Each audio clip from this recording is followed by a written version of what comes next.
한덕수 대행 탄핵 심판은 헌법에 명시된 탄핵 의결 종족수를 민주당 이재명 세력의 입맛대로 해석한 것에 대해서도 헌재가 신속한 결정을 내려야 합니다. 한덕수 대행 탄핵 사건은 대통령 직무를 수행하는 사람을 이재명 세력이 단 191석으로 탄핵소추한 것입니다. 이재명 세력이 헌법을 자의적으로 해석해서 대통령 권한대행을 직무정지시킨 것으로 이재명 세력의 29번 연쇄 탄핵 중에서도 단연코 가장 독재적인 행포였습니다.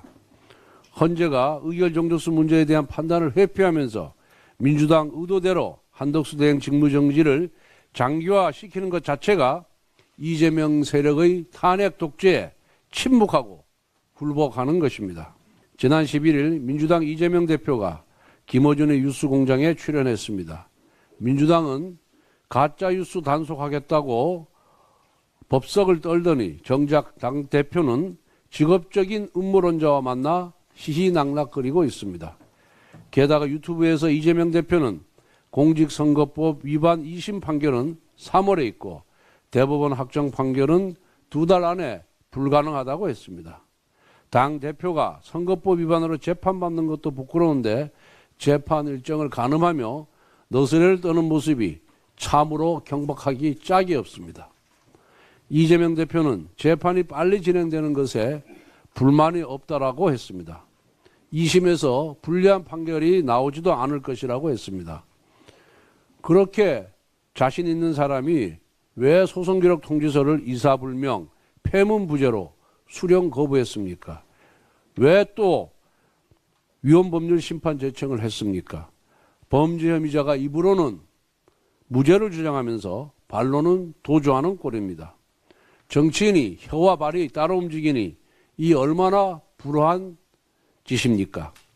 나아가 이재명 대표는 국민적 상식에 어긋나는 결론을 내는 경우는 손가락에 꼽을 정도라고 했습니다. 저 역시 이 말에는 동의합니다. 다만 손가락에 꼽을 정도로 잘못된 판결은 바로 지난 2020년 7월 김명수 대법원이 이재명 대표의 허위사실 공표죄를 처벌할 수 없다는 판결입니다. 그리고 이번 선거법 위반 1심이 2년 2개월이나 걸린 것입니다. 즉 이재명 대표의 존재 자체가 사법부 신뢰 저하의 원인입니다. 만약 김명수 대법원이 법과 원칙에 따라 이재명 대표를 심판하였더라면, 만약 사법부가 선거법 위반 사건의 633 원칙을 준수하였더라면 사법부는 지금보다 더 국민적 신뢰를 받았을 것입니다. 현재 이재명 대표는 8개 사건에서 12개 혐의로 5개의 재판부에서 재판을 받고 있습니다. 사법부의 공정하고 신속한 재판을 촉구합니다. 민주당이 반도체 연구직의 주 52시간 예외 문제에 대해 오락가락 행보를 하다가 민주노총 같은 강성노조와 민주당 일부 의원들이 반발하자 결국 반대 입장을 굳힌 것으로 보입니다. 그러면서 집권 후 성장 플랜이라며 삼성전자급 회사 6개를 육성하겠다는 거짓 선전도 하고 있습니다. 저녁이면 기업연구소 불을 꺼야 되는데 이런 법을 고수하고 있는 민주당이 무슨 수로 대한민국을 성장시킬 수 있단 말입니까? 노조 친화적인 관점이 아니라 국민의 관점에서 반도체 특별법을 포함한 민생법안을 조속히 처리할 수 있도록 민주당은 협조해 주기 바랍니다. 민주당이 주장하는 반도체법은 반도체 특별법이 아니라 반도체 보통법이 될 것입니다.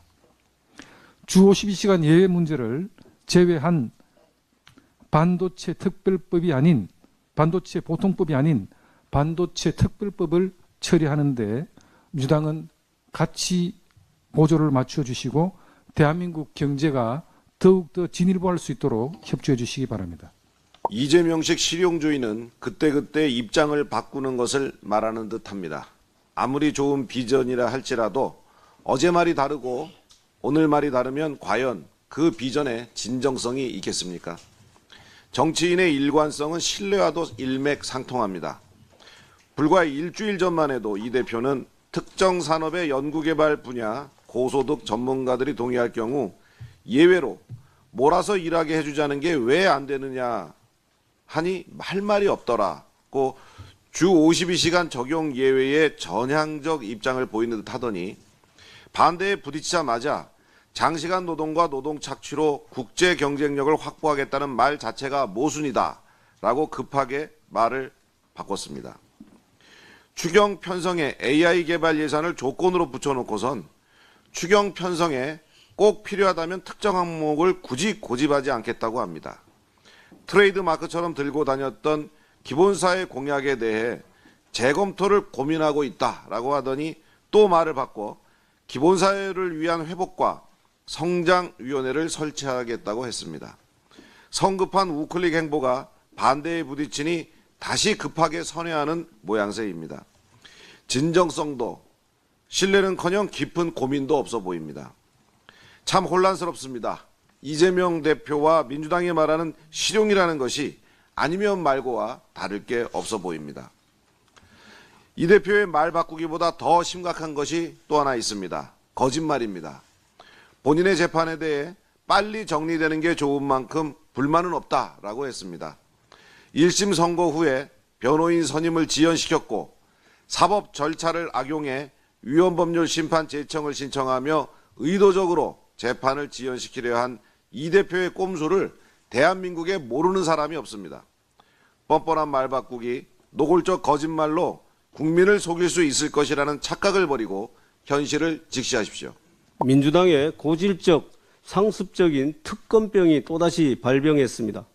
민주당은 어제 소위 명태균 특검법과 인천세관 마약수사 외압 의혹 상설 특검 수사 요구안을 발의했습니다. 불과 이틀 전 이재명 대표의 교섭단체 대표연설에서는 먹사니즘, 잘사니즘 운운하더니 뒤에서는 26번째, 27번째 특검을 준비하고 있었던 것입니다. 민주당 등 야당이 22대 국회 8개월간 발의한 특검법안만도 무려 25건으로서 월 평균 3건 이상을 발의했음에도 아직 성에 차지 않나 봅니다.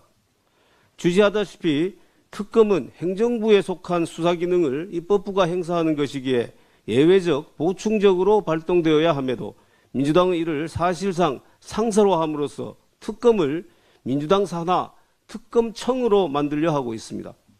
명태균 특검법은 민주당이 소위 김건희 특검법을 4차례나 밀어붙이다가 안 되니 포장지만 살짝 바꿔서 또다시 발의하겠다는 것으로서 사실상 5번째 김건희 특검법이자 국민의힘 괴멸법입니다. 명태균 특검법의 수사 대상을 보면 대통령 내외는 물론 제8회 전국 동시지방선거, 2022년 재보궐선거, 제22대 국회의원 선거에 출마한 수천 명의 국민의힘 후보자 및 캠프 관계자 중 명태균 씨와 통화 한 번, 문자 한 번이라도 주고받은 사람은 모두 수사 대상이 될 수 있습니다. 민주당은 이미 명태균 씨와 우리 국민의힘 소속 일부 광역단체장, 국회의원들과의 연관성에 대해 음모론을 펼쳐왔습니다. 본인들이 퍼뜨린 음모론에 대해 이제는 본인들이 법을 만들어 수사까지 하겠다는 것입니다. 또한 정부와 지방자치단체의 각종 인사 및 정책 결정 등에 대해서도 명태균 씨와 관련된 의혹만 있으면 그 의혹만으로 수사를 할 수 있습니다. 한마디로 민주당은 명태균 특검법을 지렛대로 활용하여 국민의힘 전체를 난도질하고 결국은 괴멸시키겠다는 것입니다. 한편 민주당은 명태균 특검법과 함께 이미 철이 지나도 한참 지난 인천세관 마약수사 외압 의혹 사건에 대해서도 상설 특검 수사 요구안을 발의했습니다. 이 마약수사 외압 의혹은 이미 작년 8월 행정안전위원회 청문회와 10월 국정감사에서 민주당이 먼지 털듯 탈탈 털었는데도 의혹을 뒷받침할 만한 증거가 전혀 나오지 않은 사건이었습니다. 아무런 물적 증거도 증인도 확인된 정황도 없이 경찰 한 사람의 주장만으로 대통령실 개입설을 주장하더니 이제는 이 사건마저 특검을 하자고 생떼를 쓰고 있습니다. 이 사건은 이미 작년 7월에 공수처에 고발되어 현재 수사 중으로 수사기관의 편향성이 전혀 문제되지 않습니다. 그토록 집요하게 대통령에 대한 체포영장 집행을 강행한 공수처가 대통령 부부를 편들어 편향된 수사라도 한다는 말입니까? 한마디로 민주당이 이번에 발의한 두 특검은 특검을 할 만한 그 어떤 요건도 갖추지 못한 정치공세에 불과합니다. 국민들은 민주당의 고질적인 특검병, 탄핵병에 지친 지 오래입니다. 이제 특검과 탄핵만으로는 국민들의 마음을 결코 얻을 수 없다라는 사실을 민주당도 깨닫기 바랍니다. 이상입니다.